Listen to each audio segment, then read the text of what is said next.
มัตตินาธนาเวรมณีสิกขาปะทังสัมมาทิยามิ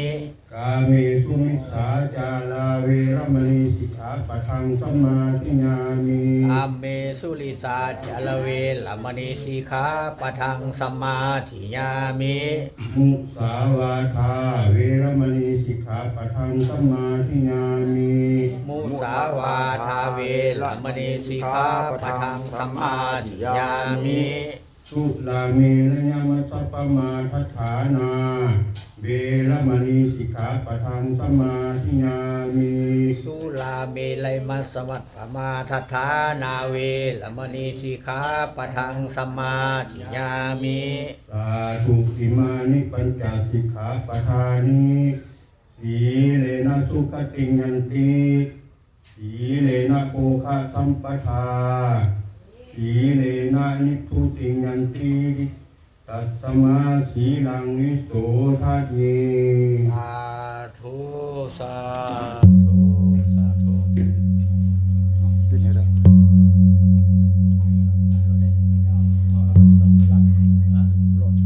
พี่น้องรอท่าครับมีใส่บาตรเอาว่าน้องเขาเอาว่าน้องพี่น้องเด้อเอาว่าดูเด้อมีใส่บาตรนโมก่อนบ่นโมเตรียมยกกันเข้าเด้อทางนอกทางในนะโมตัสสะภะคะวะโตอะระหะโตสัมมาสัมพุทธัสสะนะโมตัสสะภะคะวะโตอะระหะโตสัมมาสัมพุทธัสสะนะโมตัสสะภะคะวะโตอะระหะโตสัมมาสัมพุทธัสสะพุทธะคุณังธัมมะคุณังสังฆะคุณังพุทโธเมนะโถธัมโมเมนะโถสังโฆเมนะโถพุทธรัตนังธัมมะรัตนังอหังญาจามิบิณฑปัตตานิปัตตานิอิภะภิขังอิภะโภสนังอิภะสุขังภวันตุโนสาธุสาธุพวกกันน้อยทั้งหลายย่อขันเข้าขึ้นใส่เหนือหัวขอใส่บาตรแก้พระสงฆ์เจ้าเพื่อให้เป็นทานส่งถึงดวงวิญญาณแก่ท่านผู้มีพระคุณทั้งหลายมีมารดาบิดาเป็นตนและสรรพสัตว์ทั้งหลายที่ล่วงลับไปแล้วจงมาโนโมทนาฮับเอายังผลทานทั้งหลายเหล่านี้ถ้าได้มาฮับเอาแล้วขอให้สำเร็จประโยชน์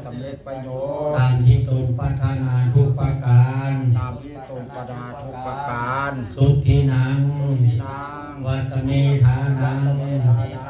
ทานังเมปาลิสุทังอาสาวะกายวหังนิพพานาปัจจโยโหตุทุติยัมปิตาติยัมปิสุทธินัง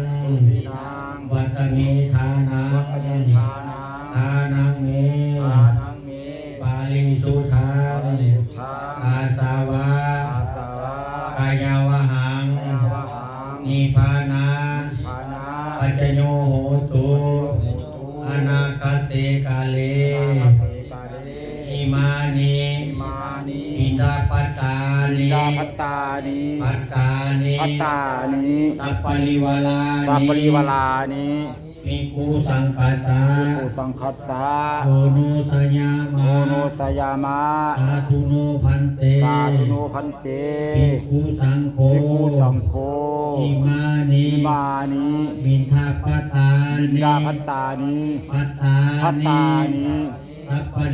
สัพพลิวลานิ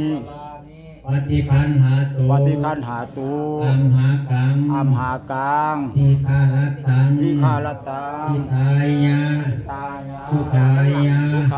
ขอท่านประสงค์ผู้เจริญ ทแด่พระสงฆ์ผู้เจริ พวก ญ ข้าน้อยทั้งหลาย พวกข้าน้อยทั้งหลาย ขอน้อมถวาย ขอน้อมถวาย เอาบิณฑบา เอา ต บิณฑบาต และภัตตาหา และภัต ร ตาหาร กับทั้งเครื่องบริวารทั้งหลายเหล่านี้ ให้แก่พระภิกษุสงฆ์ขอพระภิกษุสงฆ์ ขอพระผู้ทร จง ง หาบ จงหาบ เข้าบิณฑบาต เอาบิณฑบาต และภัตตาหาร และภัตตาหาร กับทั้งเครื่องบริวาร เครื่องบริวาร ทั้งหลายเหล่านี้ ทั้งหลายเหล่านี้ ของพวกข้าน้อย ของพวกเราทั้งหลาย เพื่อประโย เพื่อ ชน์ ประโยชน์ เพื่อความสุข เพื่อความสุข เพื่อความเจริ เพื่อ ญ ความเจริญ ของพวกข้าน้อยทั้งหลาย พวกเราทั้งหลาย สิ้นกาลนานเถิ ที่ ด พลังงานเชิ สา ญ ธุ สาธุ สาธุ สาธุ สาธุอนุโมทามิ จะพาไปใส่บาตรก่อนเอาลูกไปใส่บาตรลูก เดินเจ้าพาไปใส่บาตรก่อนบริวารที่อันพุทธธรรม บอกเราจะนั่งใส่บาตรเลย กันแล้วนั่นแหละ สุขโนภาษาสุขโนสุขจาดาหมอโรด ผู้ท่านจะทำบัญชาบอก เออ อันนี้ก็ซึ่งเจ้าพาเจ้าศรัทธาเนาะไปใส่บาตรอันนี้ผู้ท่านจะทำบัญชาสังฆาจะพระหุสารนังสักกจังอาราธนังกะโลมา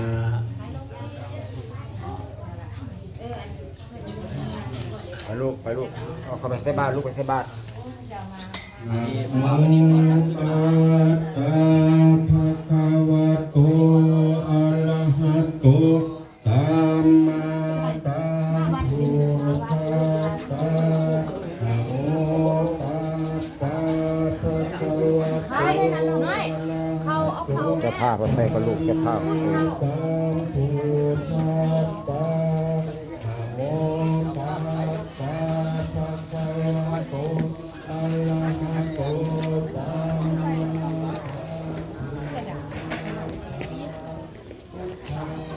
า พี่น้องพิธีใส่บาตรเนาะ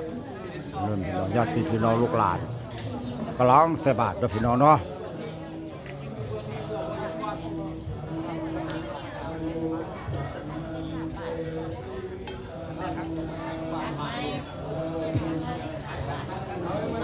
บ่เทผู้หญิงตักเบิ่งพี่แม่ลูกผู้หญิงตักเบิ่งพี่ผู้ชายตักพุทธผู้หญิงมาพี่หรือผู้หญิงนะบ่อยข้ามบาท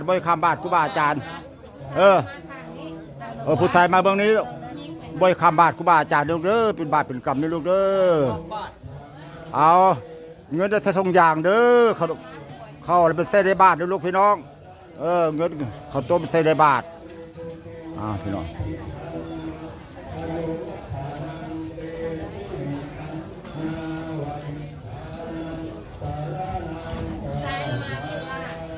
ถือแล้วผู้ชายเบื้องนี้ผู้ชายเบื้องนี้ผู้หญิงมาเบื้องนี้เด้อ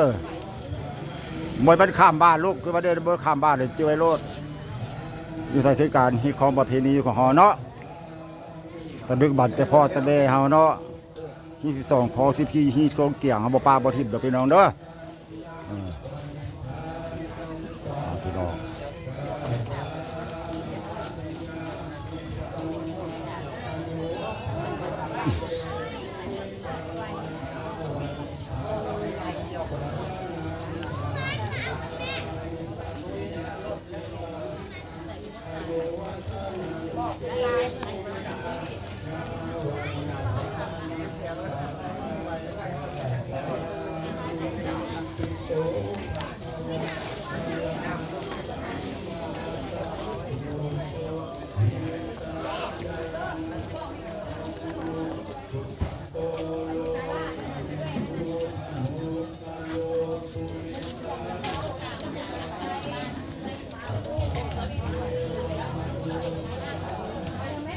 โอ้จะได้หลายเด้อ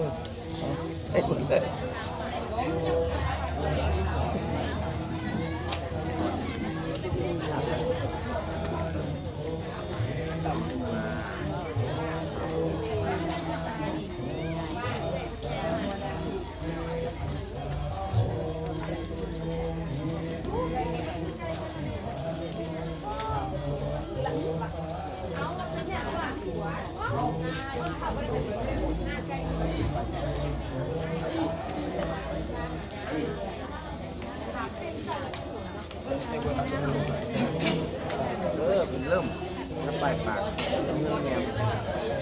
นให้ลูกไปซื้อเนื้อปลายปาก เงินอยู่ในกระเป๋าได้เงี้ยไปเอา จับก็ได้จับมีพีมาก็ได้ นะจับเงี้ยงเป็นยังมาล้วนไม่เห็นประสบครับจับ ย่ำห้องตามันตกจับย่ำล่มแล้วต้องทำไหม เพื่อนไปเบอร์เห็นมันออกต่างประเทศพอดี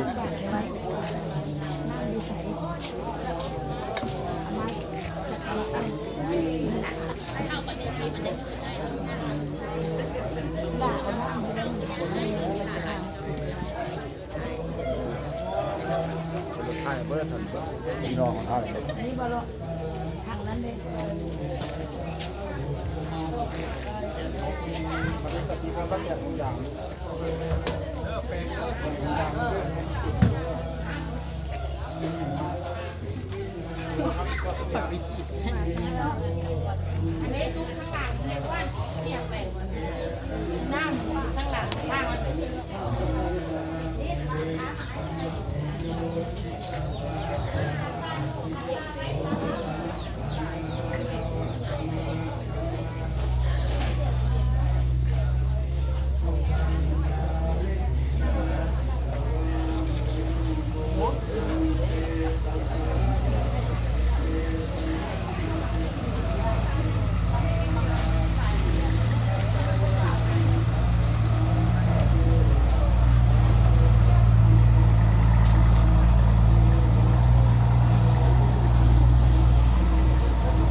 ให้เราไปเลยไปว่า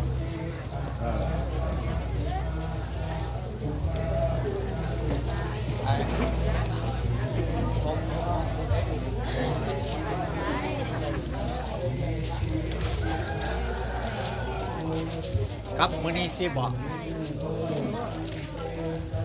มื้ออื่นมีงานศพต่อยพอหมู่ผมตายอีก โอ้ โอ้เหี่ยวเลย จันทีละ แต่เผามื้ออื่น 12 กันกลับมื้ออื่นผมอยากมาท่านนะ เออ ใส่บาตรบ่ลูกแม่บอกว่าเดี๋ยวมื้อนี้ใส่บาตรฮะไปบอกไปทางคนเขาท่านหลานเขาว่าเขาจะไปใส่บาตร คือกันเด็กกับไป ไป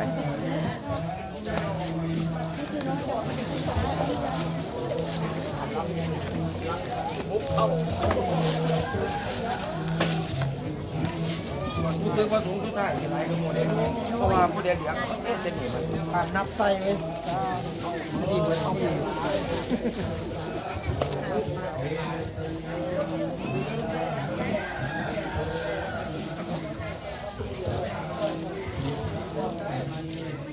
เต็มหมดปากที่ได้คือเต็มหมดเลยนี่